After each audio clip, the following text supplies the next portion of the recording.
right, Miss Joy, you ready for this? I am Miss Melory. All right, let's get started. Here we go. Hello, everyone.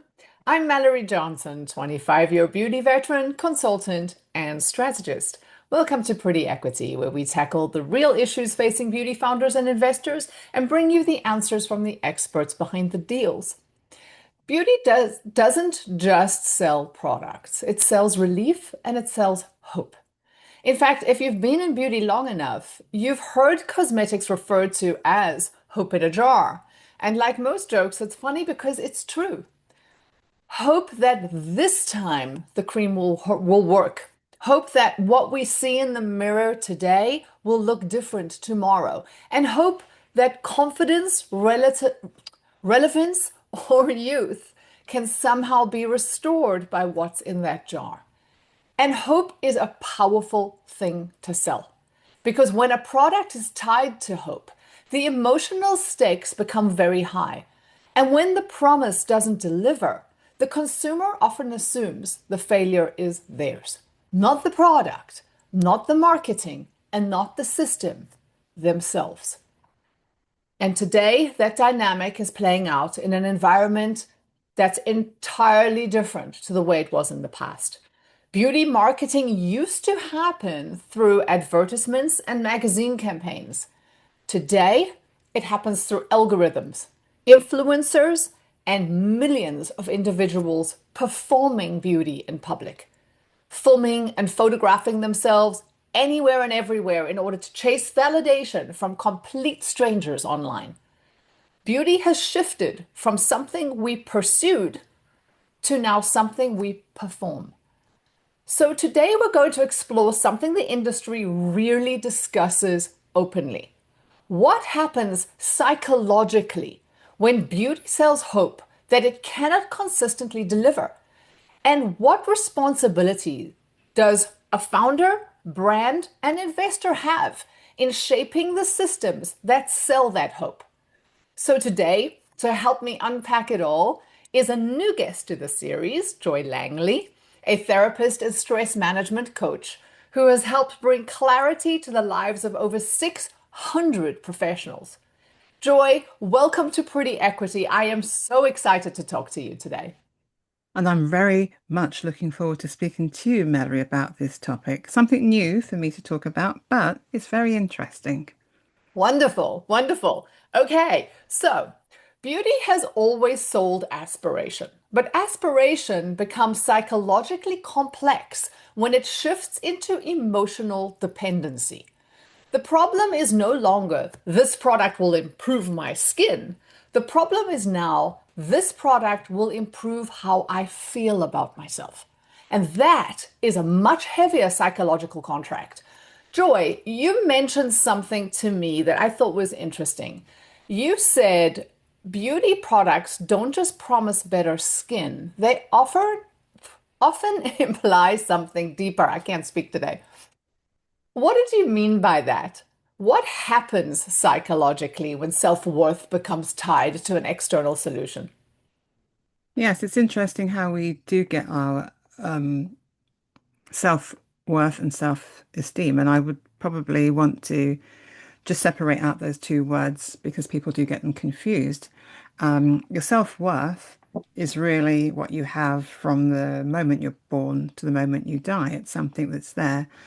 Self-esteem is something that we acquire over the way through doing things, getting things right, getting things wrong. So it's growing and it's evolving. So self-worth is fixed in that respect, like a bar of gold. Now, the problem with not just the beauty industry, I've got to be honest with you, Mallory. We are sold products every day of the week where that whole face of that kind of interaction.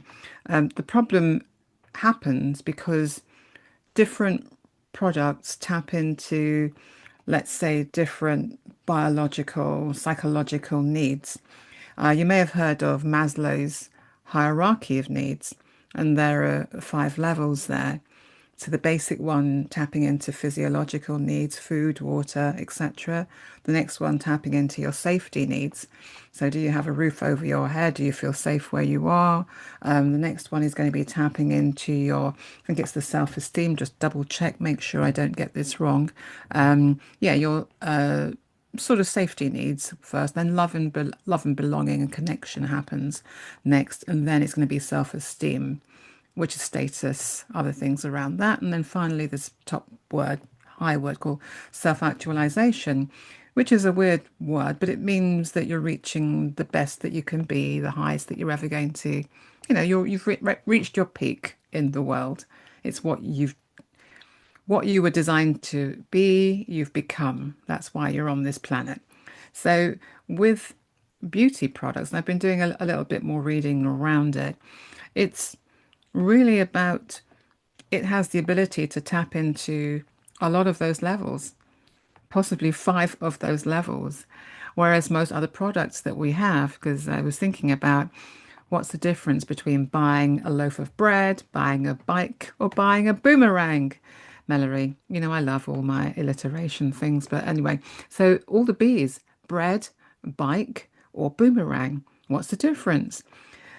They will all meet a level of our psychological needs, but what the beauty industry has, which I suppose it feels as though it's kind of unique, it has the ability to touch all of those areas. And then not only does it leave you, you won't just leave feeling disappointed if it fails, you're going to be psychologically affected. And that is something which I think is a huge responsibility. Perhaps not one that the beauty industry chose when it decided to give me something for my dry skin, because I get really dry skin. But if it doesn't work, what does it leave me with? So Joy, I want to continue on this thought exactly when you're saying, when failure happens, right? Because from your point of view as a therapist, in mental health, why do people internalize failure when a promised transformation doesn't occur? Because, like you said, you're not going to internalize, the loaf of bread that you may prefer, over another loaf of bread versus this type of, failure when you got this promised transformation. I think it is because it touches um, every level of need. That is something which I suppose even as human beings we don't think about. You're right. If my bread isn't right, or if it's a bit stale or whatever, I'd be disappointed. I'd be a little bit hungry. It was meant to satisfy my appetite, but it didn't. I'm not going to like think about it forever and ever. The thing with the beauty industry, it's tapping into a sense of belonging and self-esteem. It's tapping into a sense of needing status. It's also beginning to feel like at one of the bottom needs, the physiological need. I must have this. It must work for me. It's tapping into that sense of like fresh air, oxygen, food. It's doing it. It's well, probably wasn't deliberate, Melory. It probably wasn't deliberate, but let's be honest, we have to look at what's happening. There's a different psychological goalpost that it's hitting. And therefore, with that comes a greater responsibility. So yeah, I'm it's interesting looking at the beauty industry from my perspective because I'd never really given it that much thought apart from being a woman who obviously has been subjected to it. Perhaps I've forgotten all the things that I do that I feel I must do, ought to, I should do, all these routines that I have to go to, which I don't really acknowledge anymore. The fact that I feel naked if I don't wear makeup. And then at one point I had to stop wearing makeup. It's really interesting what I make it mean if I don't go through some of these routines. Mm, They mm. become quite normal for Yeah. me as a woman. Yeah, and I mean, Joy, to me that what I'd mentioned earlier about the hope in a jar, how we lovingly referred in the industry to your creams or whatever is our hope in a jar. I mean, we laughed about it and thought it was psychologically harmless. It seems to me that there are actually emotional consequences attached to this, the fact that it's hope. You know what I mean? Hope is a very powerful thing. But there's something else that you mentioned, Joy, that these promises often are connected to belonging. I think you had mentioned it in your hierarchy. Um, and the implication being that if you look better, people will what? I don't know, like you more. You'll have more friends, you'll find a partner, social acceptance. Psychologically, how powerful is the link between appearance and belonging slash acceptance?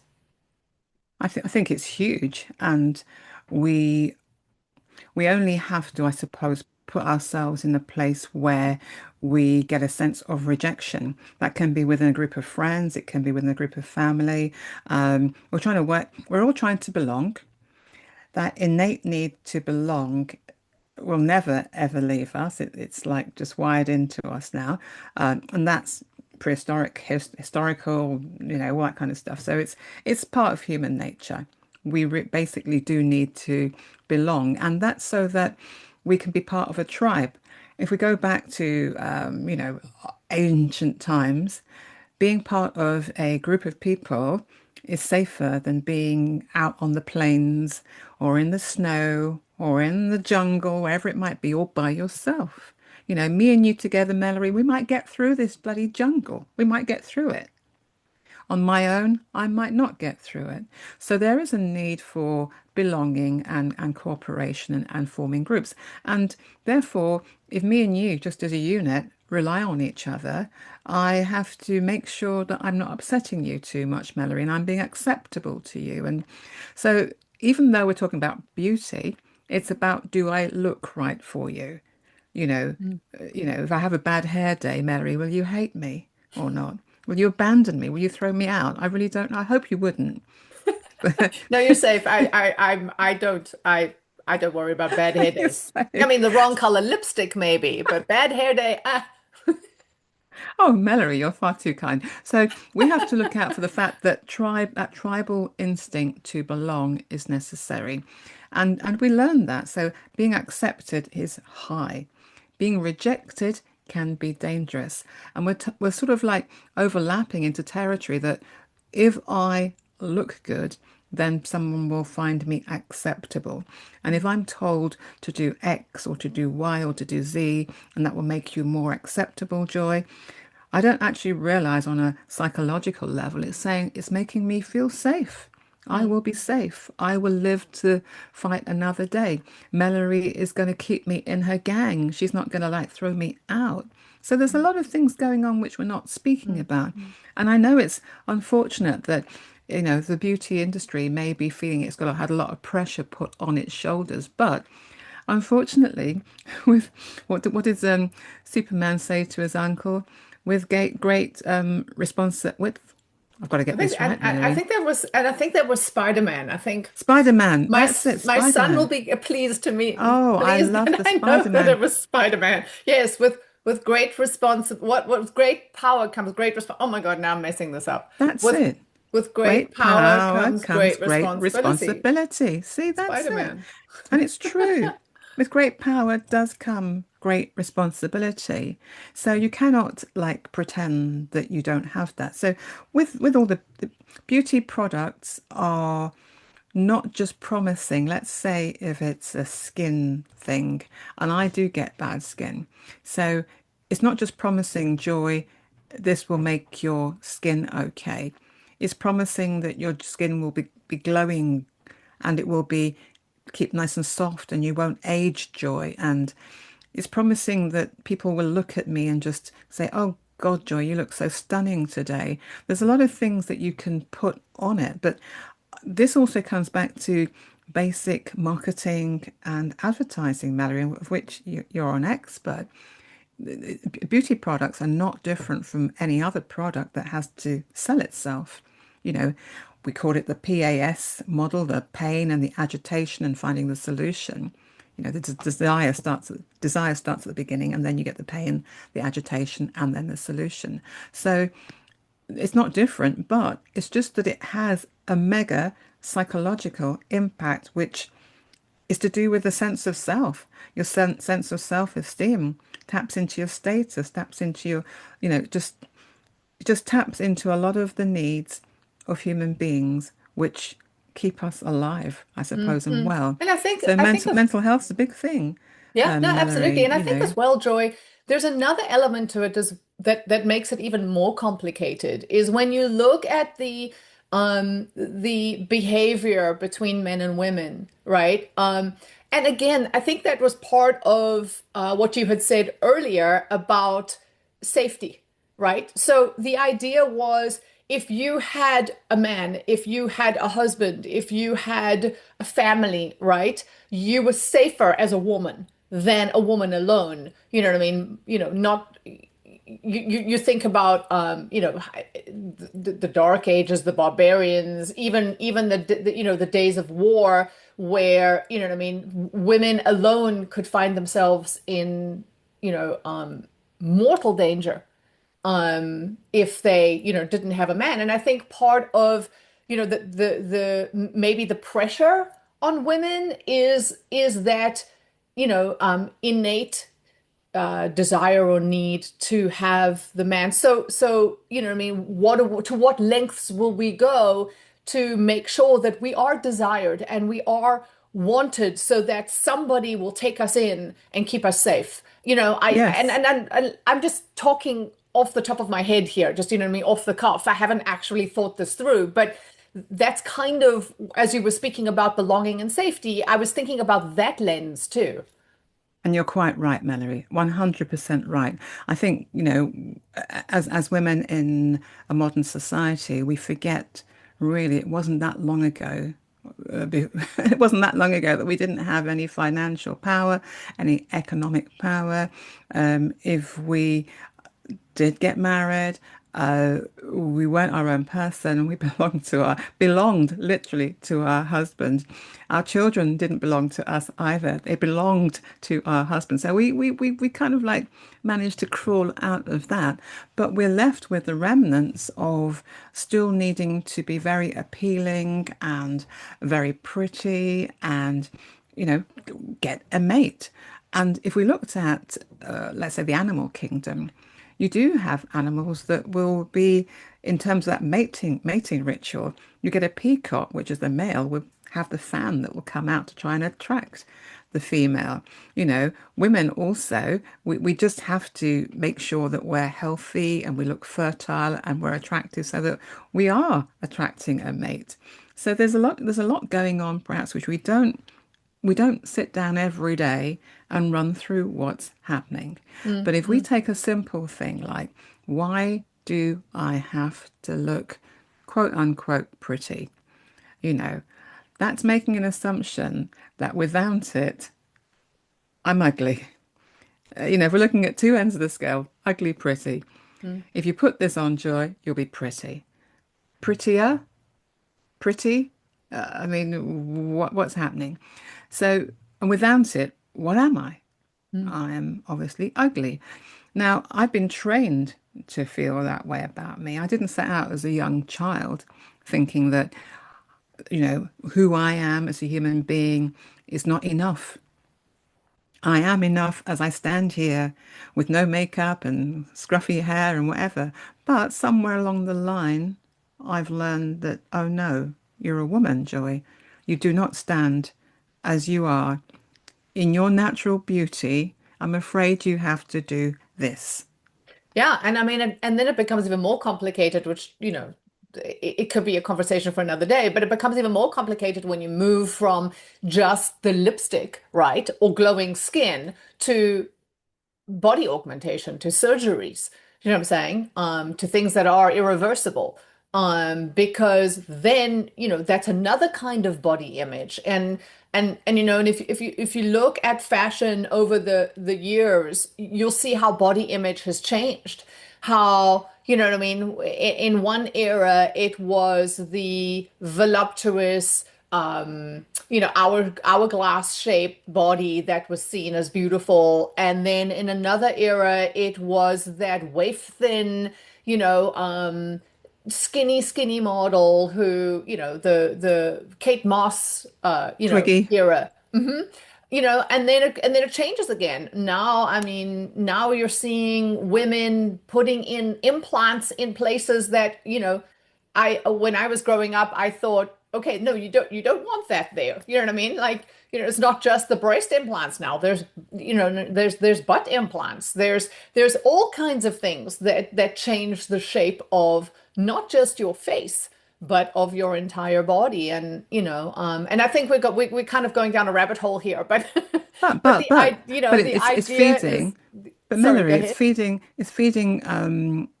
this idea that I'm not enough.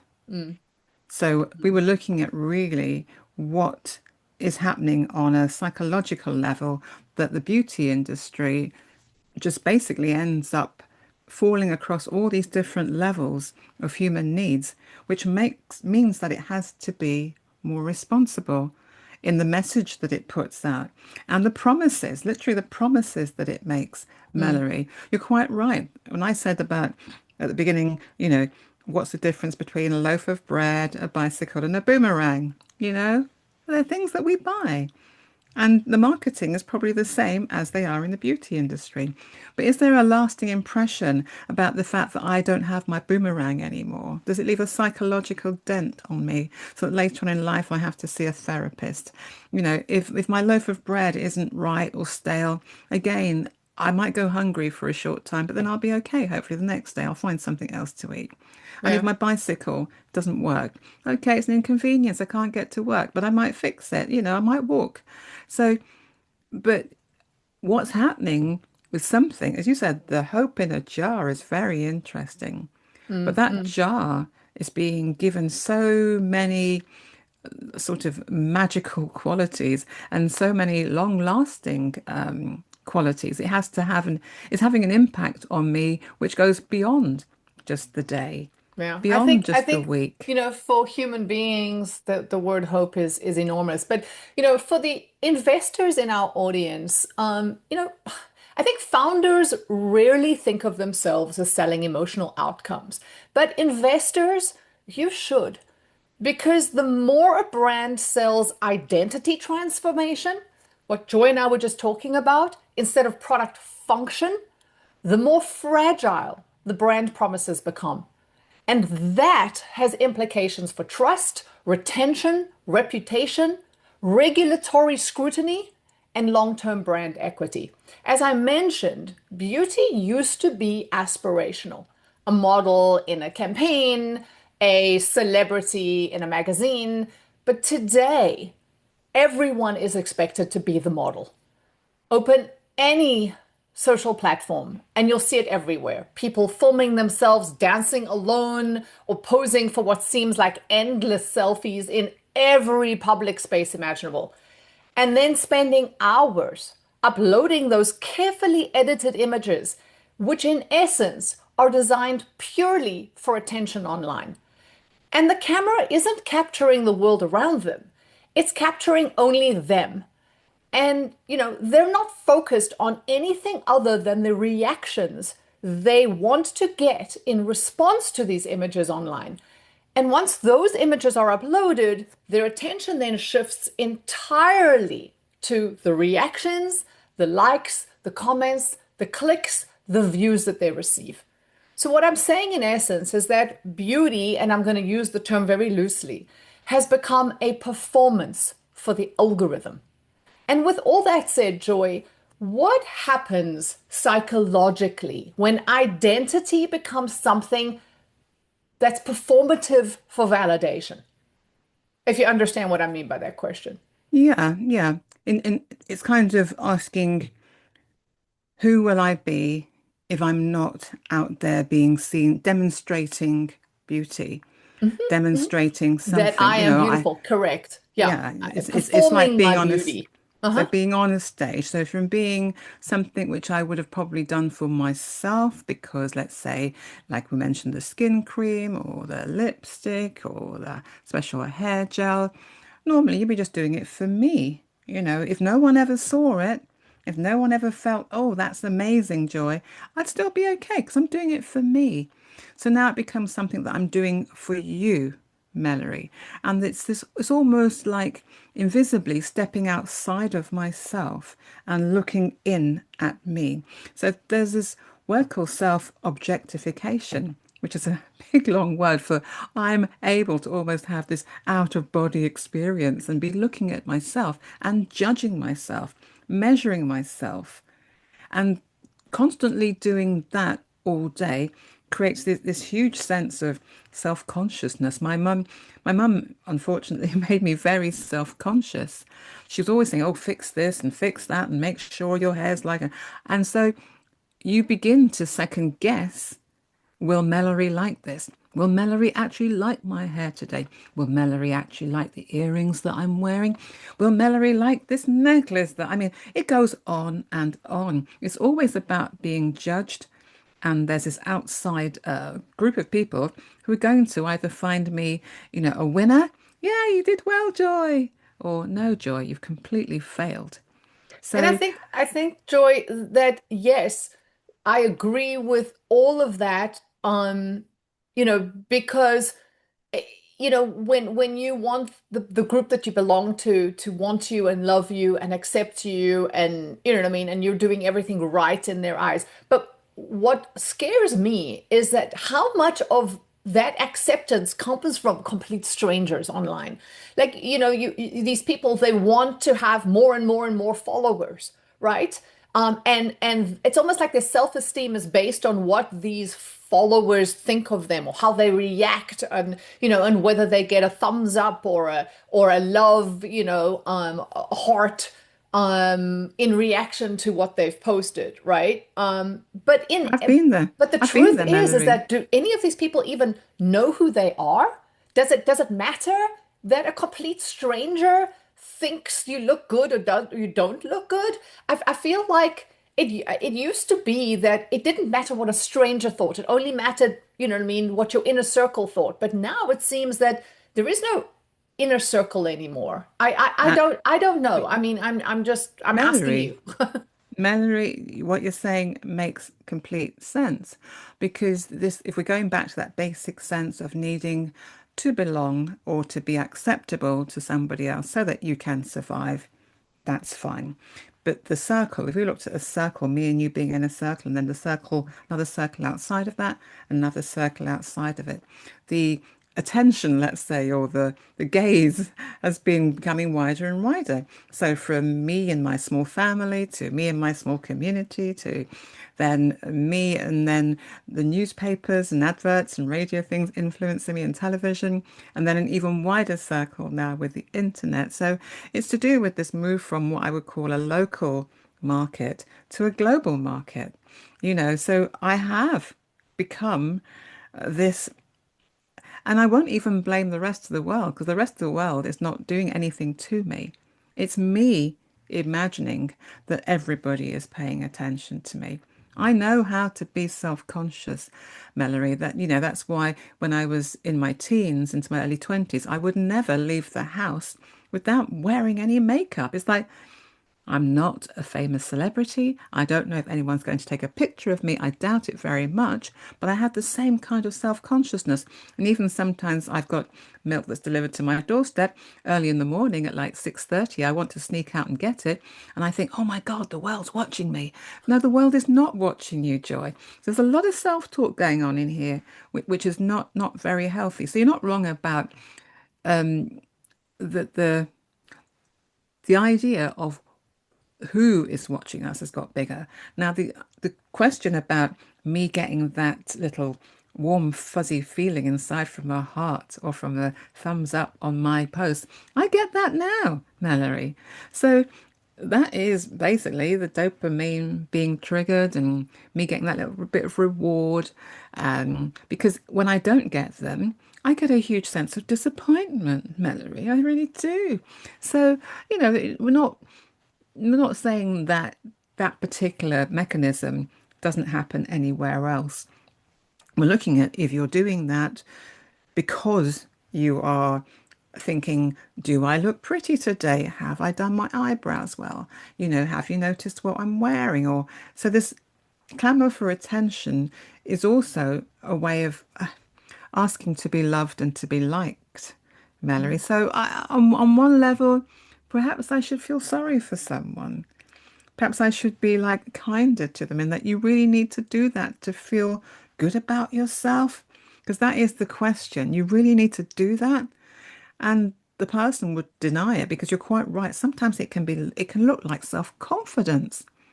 Because I get on camera, I've trained myself to be on camera over the last 3 years. It was hard at the beginning, Mallory. Me and you doing this, people may be watching thinking that, wow, how can they do this? I used to be them, watching other people doing interviews, thinking, how can those two people put themselves out there to be seen by everyone? In my head, as far as I'm concerned, I'm just talking to you, Mallory. I've got no concept of this bigger global village that's watching me. 'Cause I don't know who they are. If they are and they're enjoying this, great, good on them. But this is a conversation between me and you. So, how, where does it stop and start? Where do you start and you stop? How do you evaluate yourself? When did you learn that the world has to judge you to be okay before you can continue in this world? This is why people end up in therapy, Mallory. Well, and exactly why we're having this conversation because, I wanted to pull in a therapist to have this conversation with. So, Joy, lucky for you, it was you. You also said something I thought was fascinating, the idea that people carry a photo in their head of their other self, or their former self, like the 20-year-old them or the 30-year-old them. I don't know how old they are. But, what happens now is, you have the you that you are today. So the mirror stops matching that photo in your head. And I can imagine that, the emotional tension that that must create. And I know even for myself, and we'll talk a bit more about, aging and stuff later, but, you know, just to kind of short up, there's got to be a disconnect between that identity, how you see yourself in your head versus the actual you, the aging. And I mean, identity and aging, they've got to affect people psychologically, no? Well, they when we talk about psychology, we're just talking about the mind, aren't we? And we're talking about change. And I look at the fact that there has to be a thought or a bigger belief around who you are and what you should be. So you could call it a gap between reality, me and you right now, Mallory, and then there's something up here which is our ideal self or the self that we've now decided we want. So this gap between where we are and where we want to be, we have to look at how wide that is. That creates a lot of dissatisfaction because I'm always chasing something that I want. And the real trick is to bring those two into a line. So this is reality. Me and Melody are really talking right now. We're not AI bots or anything like that. We are real. So it's about closing a gap. So disappointment for me is that gap. When it comes to aging, we're all going to get old. It's like there's no stopping that. But what we do as a society, and I don't know if I can blame beauty for that, beauty business for that, but we put a value, a lot of value on youth. Mm, So mm. And we're going to being talk about that youthful in a is little bit. useful. So, Go what I for mean, it. I don't want to delve into that just yet because I do have a question for you about that in a little bit. But so hold that thought, Joy.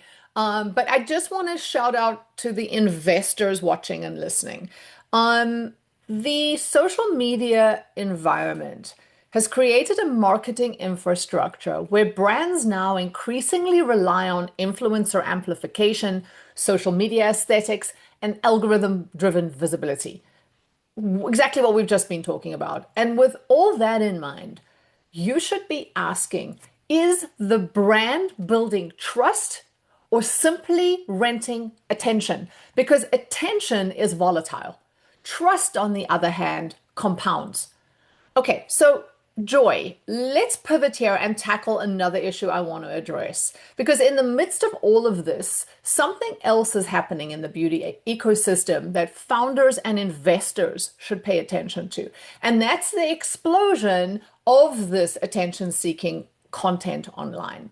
And so, what I want to tackle now is what many refer to as the toxic vanity, right? We have exposed some of it and talked about why we're doing those things. The things like that constant selfie videoing, public posing, and then, highly curated self-presentation.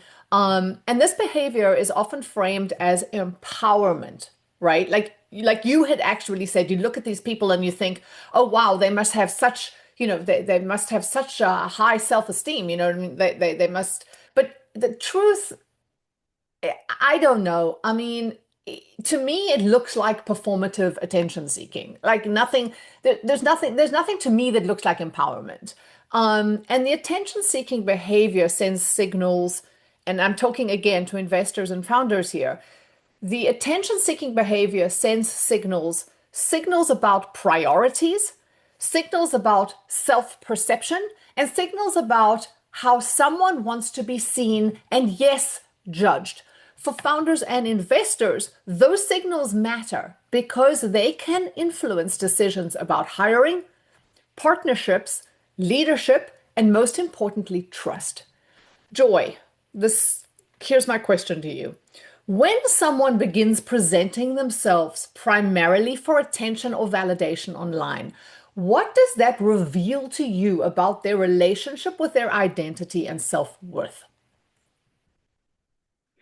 I would think that I was the word when you were saying it, I was thinking there's going to be some fragility there. There's some fragility about your a fragile mind, basically.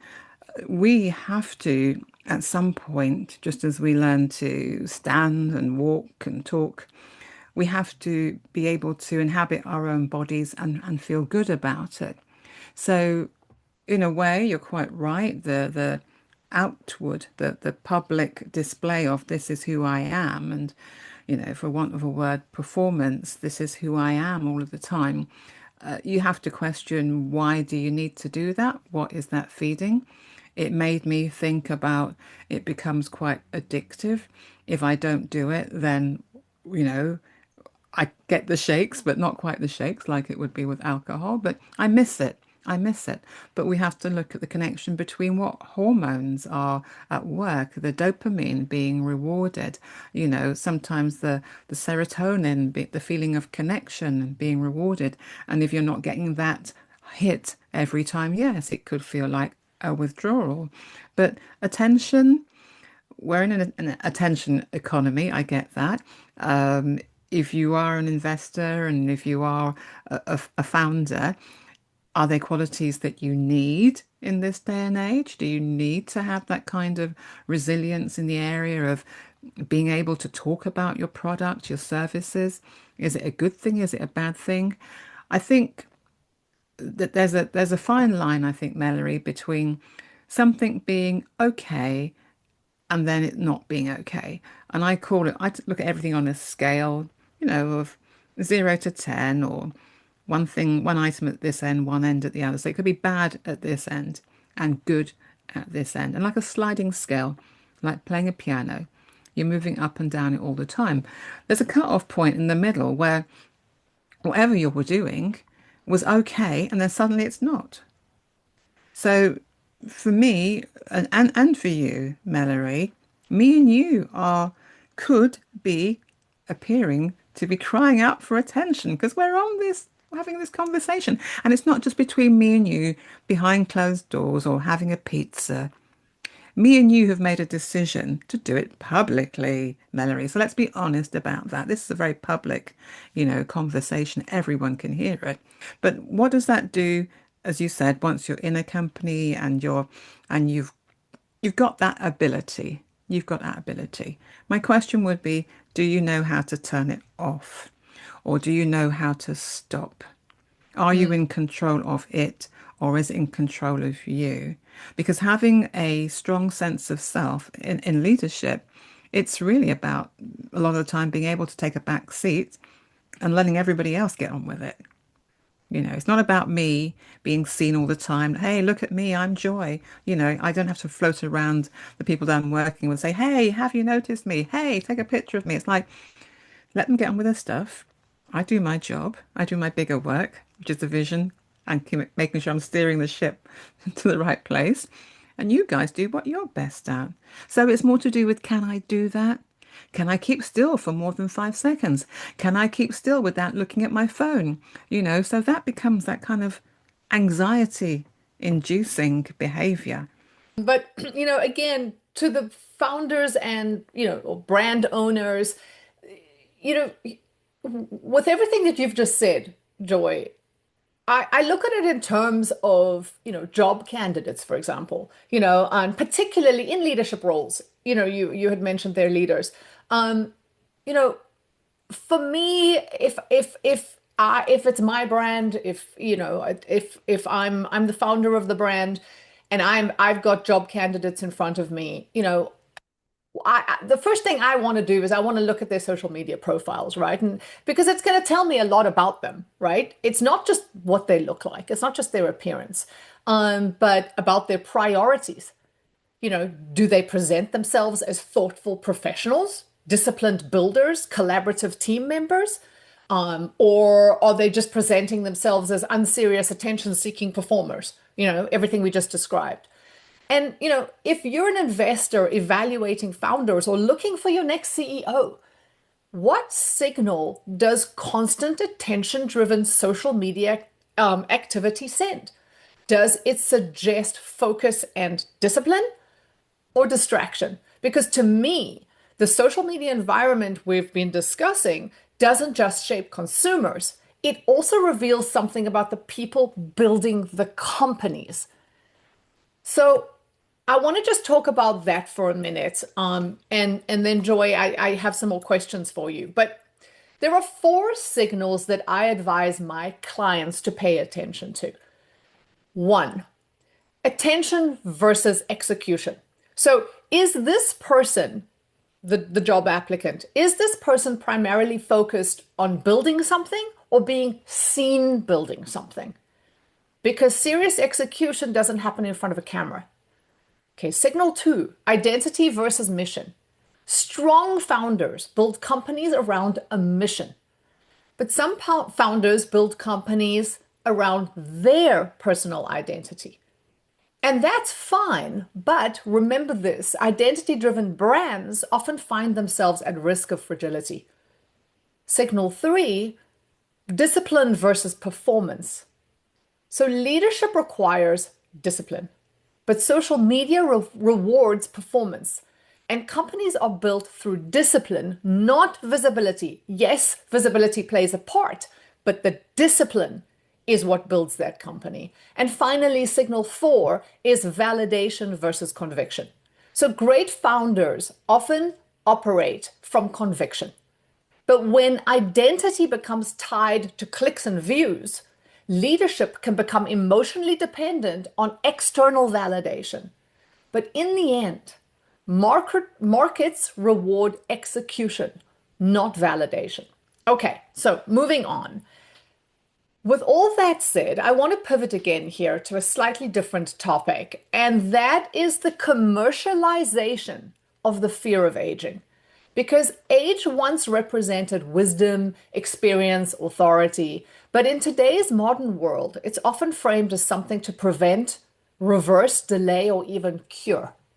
The message we received, and I mean for both men and women, from campaigns that promise anti-aging, prevention, correction, these terms repeated over decades reinforce a powerful idea that aging is a problem, which is particularly painful for women suffering through menopause because so many changes are happening all at once at this stage of life, including what we see when we look in the mirror. So, Joy, from your experience, working with corporate professionals, what happens psychologically And I'm talking about in the corporate world specifically, when aging is framed as failure. Well, I think women have a tougher time in business anyway, full stop, whatever age they're at. But I think once you've got to the position where you feel as though you've arrived, you're still being judged on your looks, dare I say it. It seems a little bit unfair for me that women get judged on their looks at whatever level of life they're at. No wonder we are so self-conscious. But men are not judged on the way that they look, but women are. So we still have to look good. Now, you mentioned also the stage of life for women, which is the perimenopause and the menopause, where everything's changing around us. And that's an internal thing as well. It's a mental thing that's going wrong for us. So I don't know how women literally are in the workforce, but we're still meant to be able to produce children, look after them, do all that stuff over there, but also be present and fully with it in the office. Now, we pride ourselves on being that, and we don't want to get any, extra concessions for being a woman. But sometimes the let has to be there when it becomes a biological thing. Because I'm sure if we reverse things and men had a stage of life happening to them where it did affect perhaps the way that they felt, did make them get hot, and the hot flushes are what everyone has a good laugh about. But there's a lot more going on than that. That some compensation would happen for it. So I suppose in the corporate space, it's about the world is changing. Menopause is being spoken about a lot more. It's about making some allowances for women at that stage. But women, we've kind of learned not to ask for a let. We don't want that extra, concession made for us. It's been a struggle enough getting where you've got, being told that you've got it because you're a woman, which is where it starts, isn't it? A man versus a woman getting a job. In the past, the man would have got the job and the woman would have conceded because women didn't work. So, and then it was a case of pay scales, same job, male, female, the male gets paid more. The woman's kind of accepted it. Well, no, that's not true. We don't accept it. There's not much we can do about it. Okay. And even modern day salaries, we can look at the male and females. They're not necessarily equal for the same job. So there's a lot going on, Melory. And it's a case of it's changing. I suppose women have decided to go off and create their own professions and create their own businesses because trying to fight a system that's really entrenched in masculine ideas as like possibly pushing the tide back. So we've just gone off and said we'll just create a completely different playing field. Is that the answer? Is that what we should do, Mallory? I don't Mhm. know, right or wrong, but it certainly means you're not struggling against something which you really cannot change all by yourself. No, absolutely. And and all of that aside, just the anti-aging narratives, they resonate so deeply and especially in the framing of aging as failure. And I do agree with you that I feel like there is more pressure on women than on men when it comes to aging and failure. In other words, when you're seen as young, when you're young and beautiful, you're seen as not just more desirable sexually, but you know what I mean, but as in you're going to be paid more attention to than the woman who is over 50, even though she's got way more experience and way more, you know what I mean? And so in terms of that, I think aging is framed as failure. And I think that the thing with us for psychological safety again is that we kind of fear getting old. It's not that as women we're not aware of it. We're aware that we're reaching this sell-by date, in all kinds of ways. So the worst thing that can happen is that you've built your life within a business, within another person's organization, and then they no longer see you as being valuable. I mean, why? And you think, why? Because of your age. So you're right. Age is seen as a failure, is seen as something that shouldn't happen, but it's natural. It will happen. But it's youth. I say the usefulness of being youthful, you know. There's a price to be put on being young, but I think there's loads of benefits to having experience. So perhaps it should be just leveled out a little bit. Young Yeah, no, people can do absolutely. XYZ, more mature people can do XYZ. Long may they both reign. One is not better than the other. But looking young, as I said, from perhaps from a biological thing point of view, it's sending out a signal that I'm, of good mind and sound body. I'm fertile. I can have children, or we can have beautiful children and propagate the universe.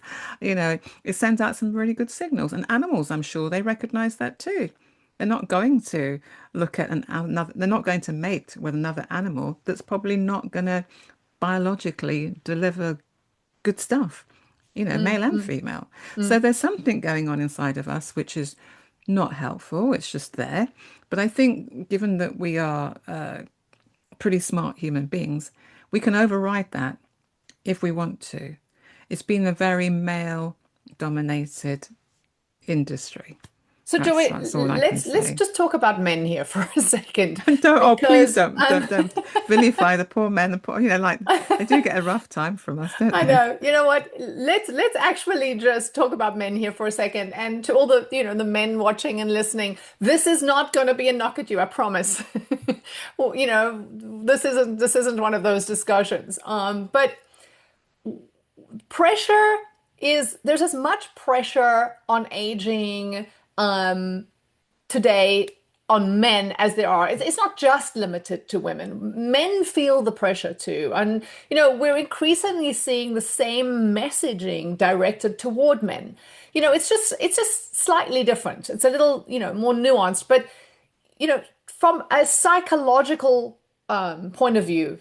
So Joy, this is my question to you, is do you think the psychological pressures historically experienced by women that we've just discussed are indeed now expanding to men as well? And if so, I'm sorry, I can't help myself. How is it manifested?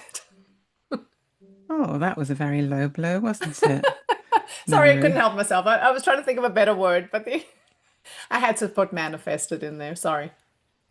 We'll say woman fested as well. Why not?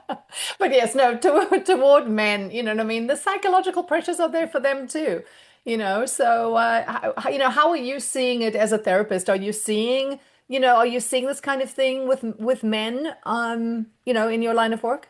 Yeah, I don't have as many male clients as women, female clients, I've got to be honest with you. But from what I can remember from the past when I have had them, then the body issues are just round, just generally, going bald, I suppose, or putting on a bit of weight.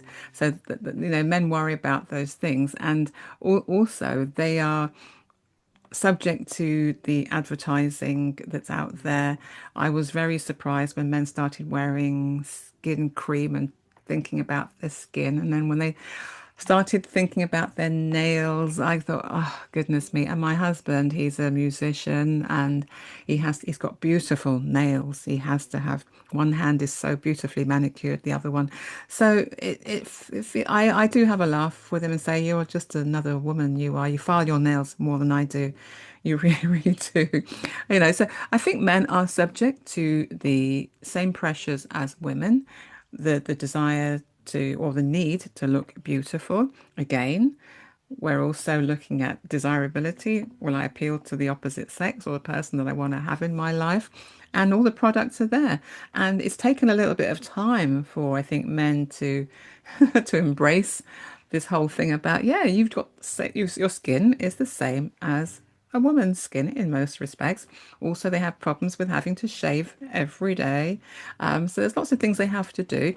And if, as an industry or whatever company decides to sell them something, how can I make a product more desirable for them? So it's taken a while for them to have their own ranges.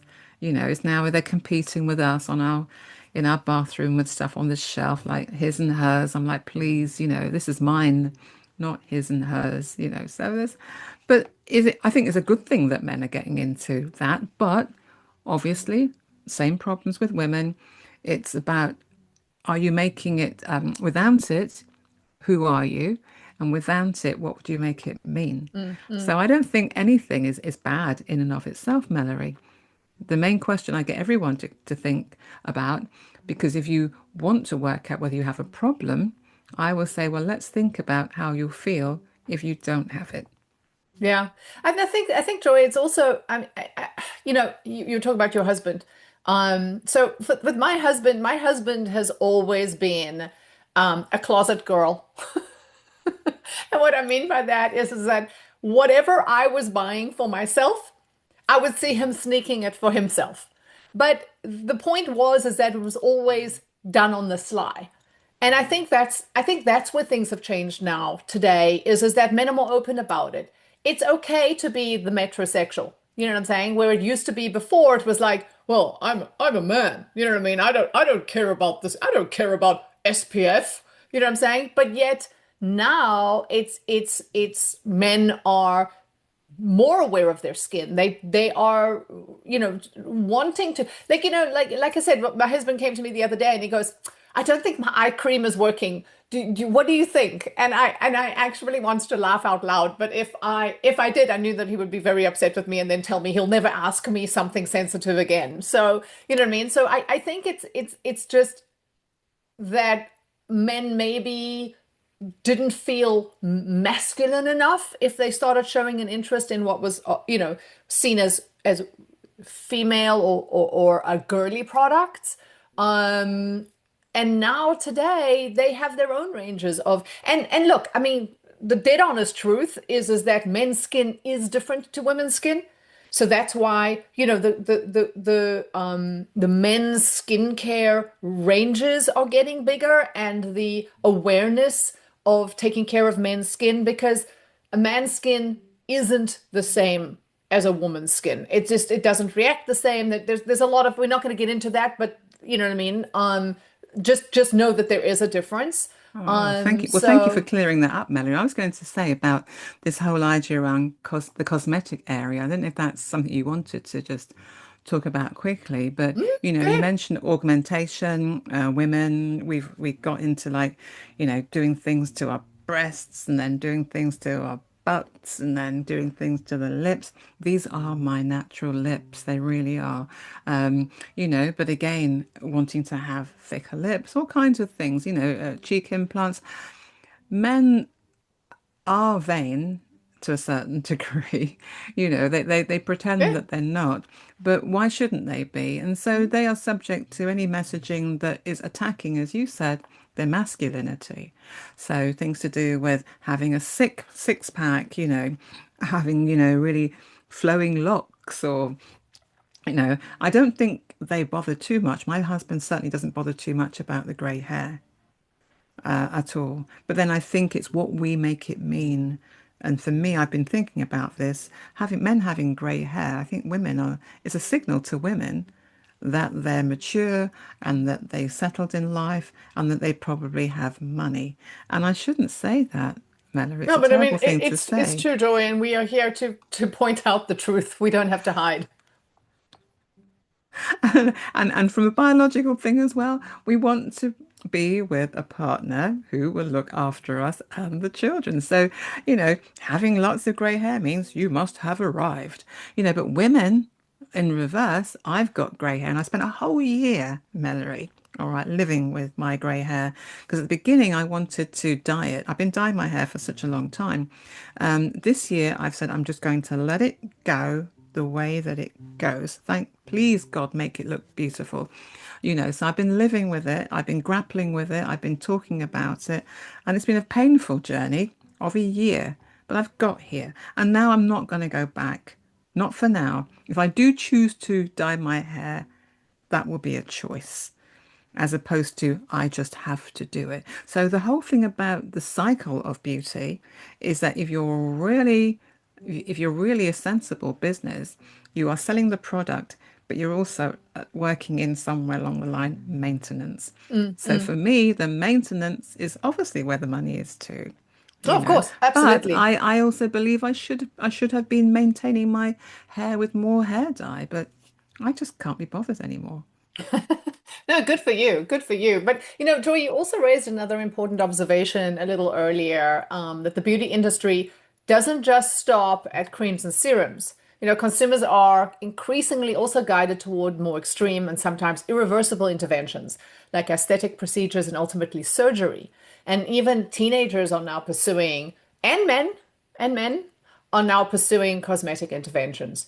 So Joy, my question is, once someone begins pursuing physical improvements, and I'm going to use that term very loosely, what drives the desire to keep going further? Because I feel like it becomes an escalation cycle. And I'm trying to find the right word. There was something to do with hedonic, and I'm trying to find it in my notes here. And I don't Hmm. think I'm going to find it quickly enough. But It's okay, okay. let's just say there's a word that is to do with hedonism, which is to do with pleasure. But the pleasure is short-lived. So I may well decide that my nose is not right, Melory, and that it's been the bane of my life and I've been depressed for months and whatever. Then I get it done and I feel happy in that moment, okay? But human beings are very good at resetting the bar. So I'm not going to be very happy for long. I'm going to find something else that's wrong. So suddenly I need to get my ears done, ears pinned back or whatever it might be. And I'm going to again get into the same kind of angst about that and then get it done and feel better.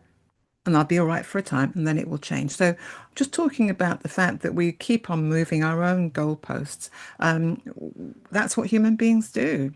So, that's the drive to get something done. I've always wondered why someone has a procedure done and then keeps on doing more and more and more and more.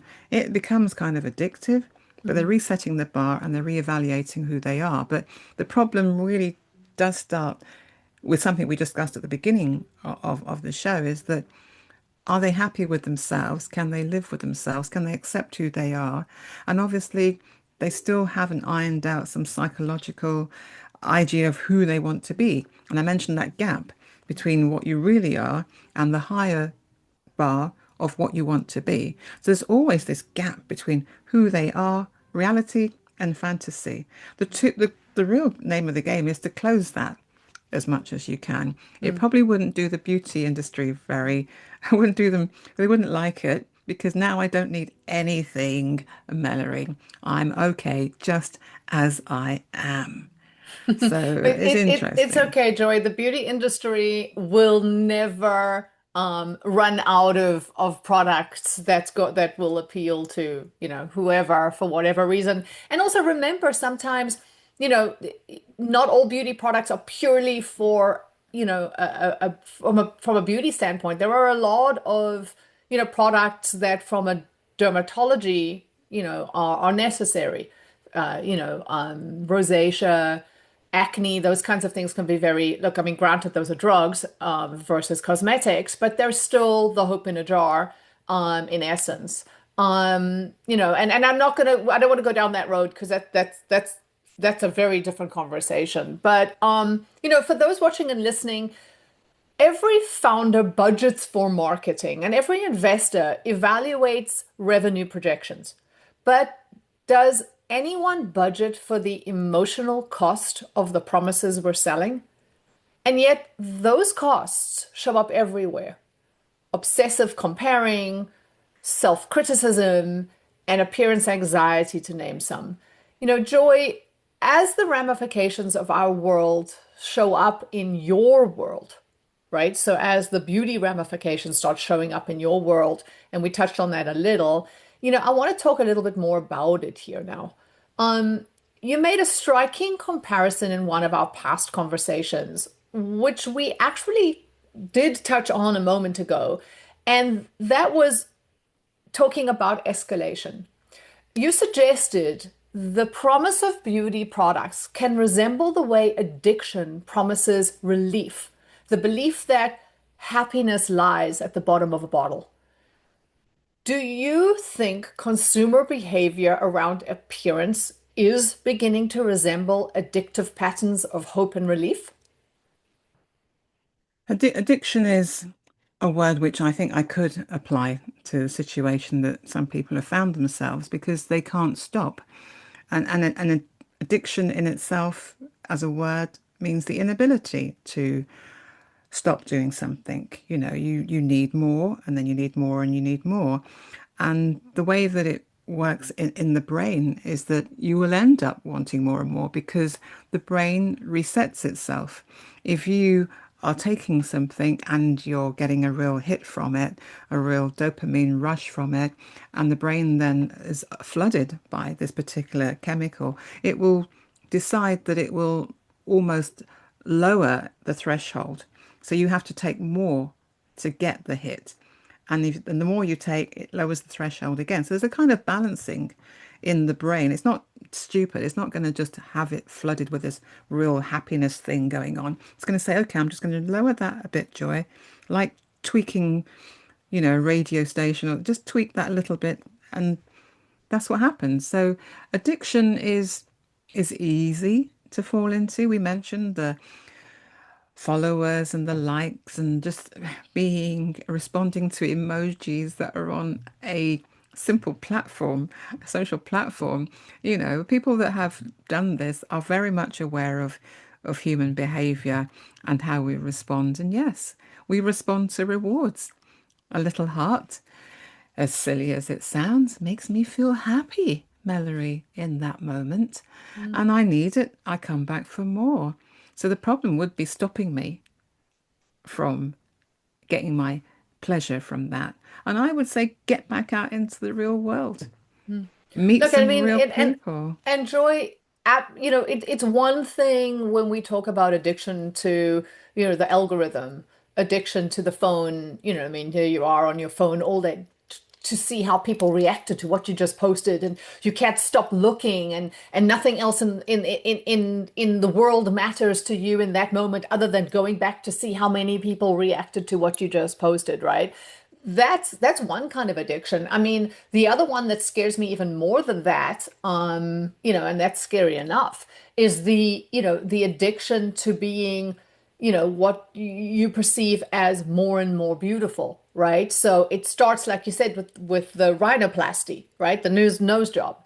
And from there it goes to, oh, those young girls they have such big, beautiful lips, right? So I'm going to have my lips look like their lips, right? Because that's apparently what is beautiful, right? But now, oh, no, no, no, I need to have my cheeks done, and I need to have the fat removed from my face. And you know what I mean? And now I need to have my face tightened, and now I look at myself and I still don't look like them, and I still don't look right. And I'm still looking at these people going, they're beautiful and I'm not. So what else have I got to do to myself? And that, to me, that cycle of escalation, that's got to be painful to deal with. I mean, I And it venture has a to say name. as painful as it is to deal with addiction.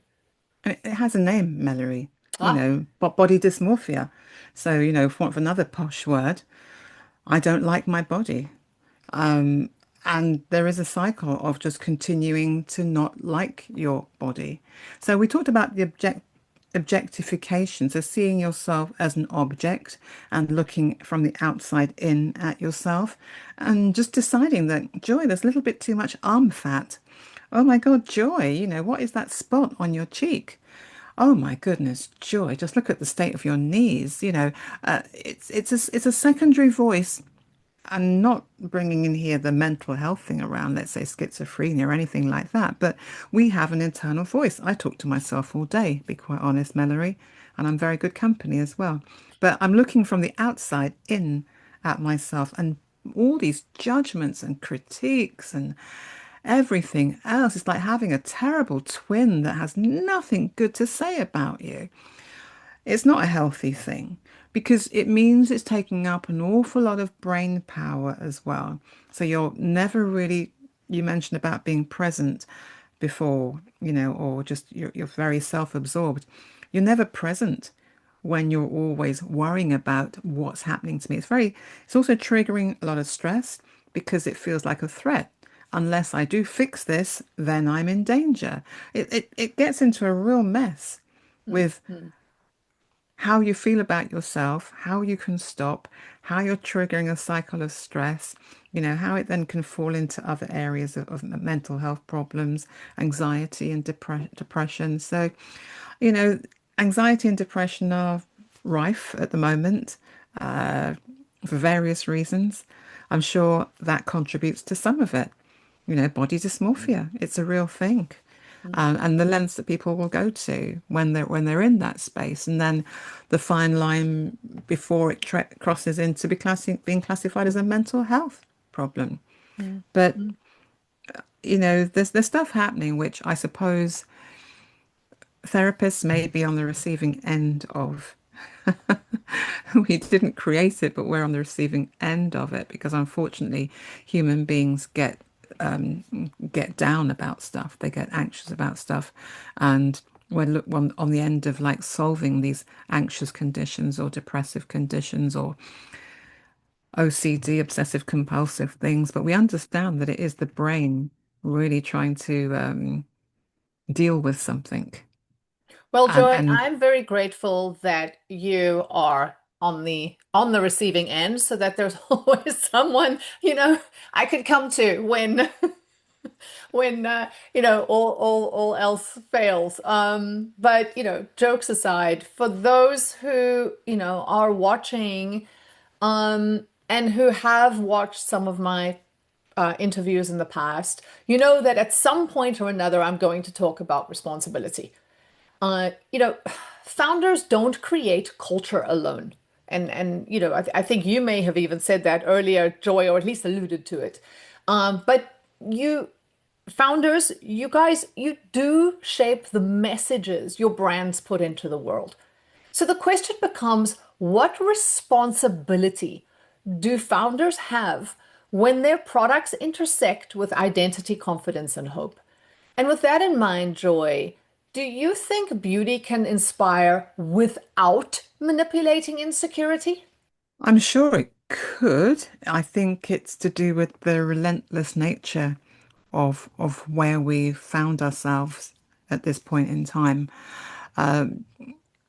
I don't think I would have been as obsessed with it when I was younger because the messages weren't always coming at me.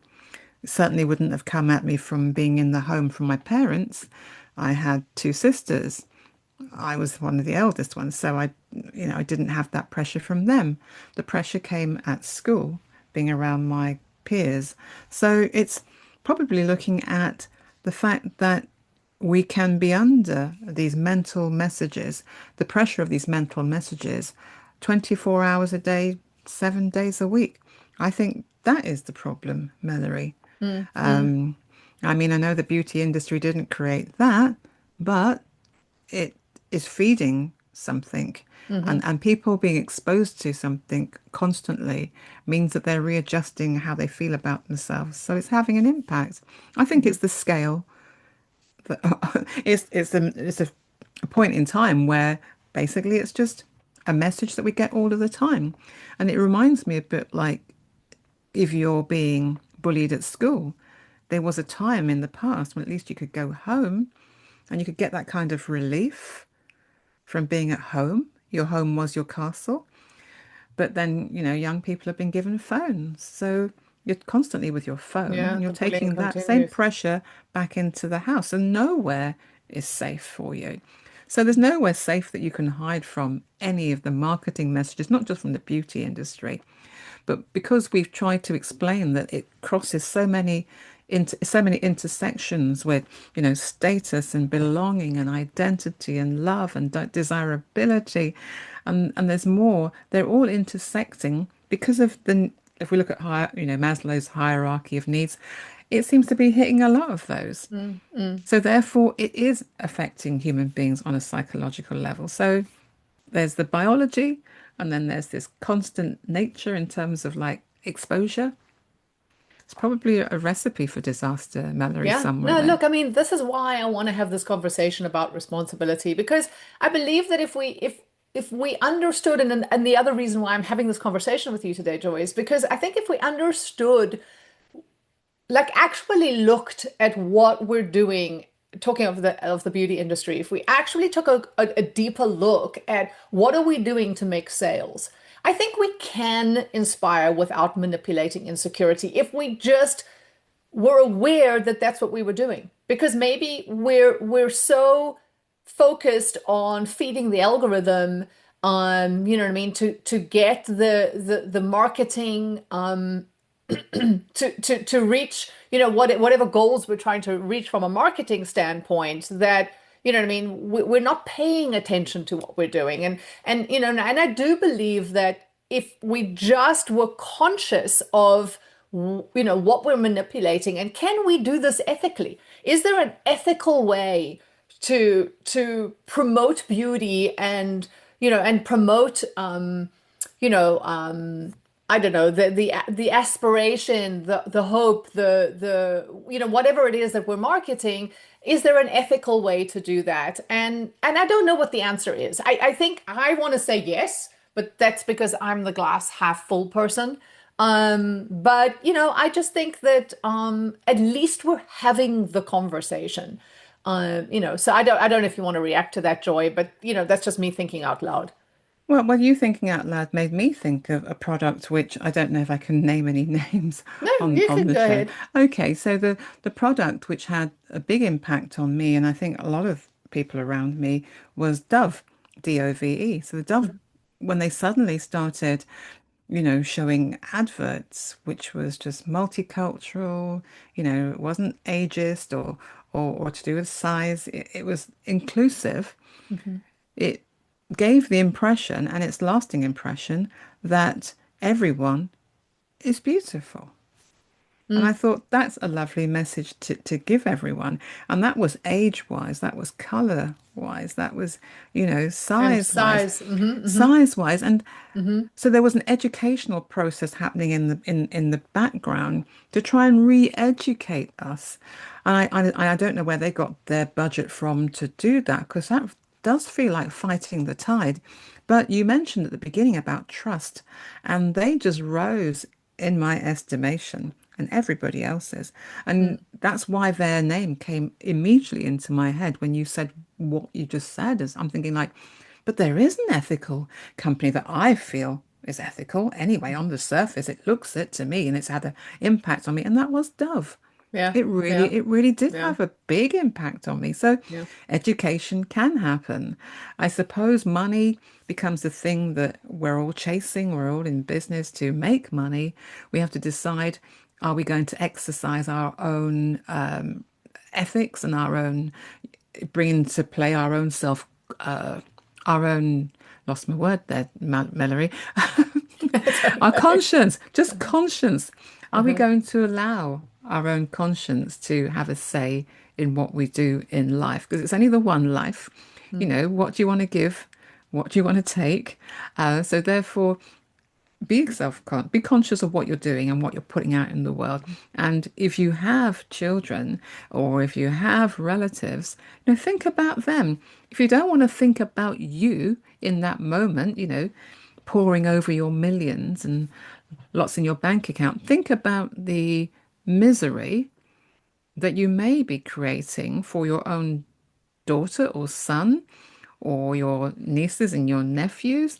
mhm. Think about them. I mean, if you can go to bed and sleep at night, knowing that you've actually affected the next generation in that way, including your own kids, Yeah, then that's on you, isn't it, yeah. Mallory? No, absolutely, I can't absolutely. change that. If you have no conscience, guess what? You have no conscience. No, absolutely. And you know, Joanne, I'm so glad you brought up Dove, because that is such a great example of how you can inspire without manipulating, right? Where you can make everyone feel, you know, what I mean, beautiful and acceptable in no matter what skin they're wearing, right? Size, color, whatever. So yes, the answer is we can do it, and we can do it ethically. You know, the the smartest investors in beauty are I believe, beginning to recognize something important. And that is exactly what you just said now, which again, I said in my opener, and that's trust. Trust is becoming the most valuable asset a brand can build. Not virality, not hype, trust. But the question is, how do you earn that trust? And the answer, of course, it is simple. It might not be easy, but it is simple, and that is authenticity. Again, keep that Dove ad, that Dove ad campaign in your mind. Um, the thing with authenticity is it's something you can't manufacture, right? You can't manipulate it, you can't fake it, you can't produce it artificially because when you do, the market will expose you and they will see you as a fake. And they will see that you're not your authenticity that you've artificially created is not real. And the truth is that authenticity comes from alignment between what you promise as a brand and what you deliver and the values of the people behind it. When that alignment exists, consumers feel it. So, Joy, before we end our conversation today, do you have any last minute thoughts you want to share with founders and investors, particularly in the beauty space, from your point of view as a mental health expert? I would just say that think about the discussion that we've had. There's an awful lot of strands that we've pulled out of this. And I suppose my last statement about listen to your own conscience and think about the impact that you have on people around you. It's actually very hard to think about the mass of people that you are selling anything to. So bring it a little bit closer to home and think about the impact that would have on your mother, your daughter, or your son, or the younger relatives around you. Think about that. Or even the impact it might be having on your spouse. Think about it. That's all you have to do. Money is the end result. How we achieve that is a choice.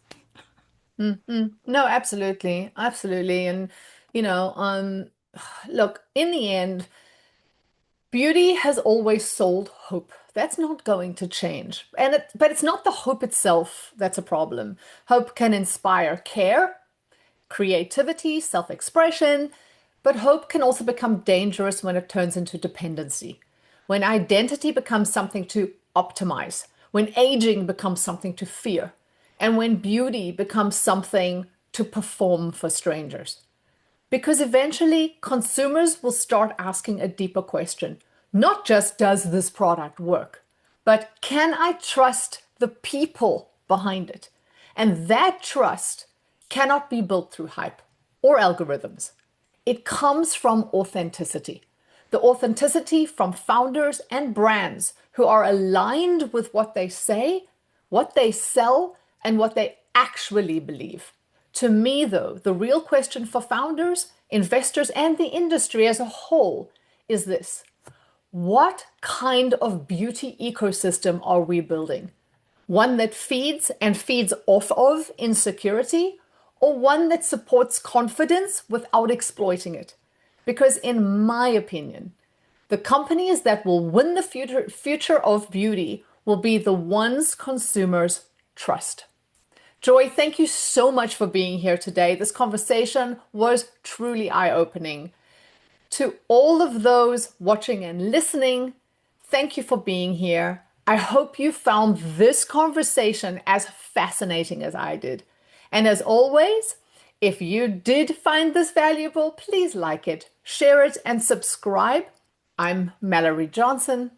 Thank you for watching and listening, and I will see you all next week.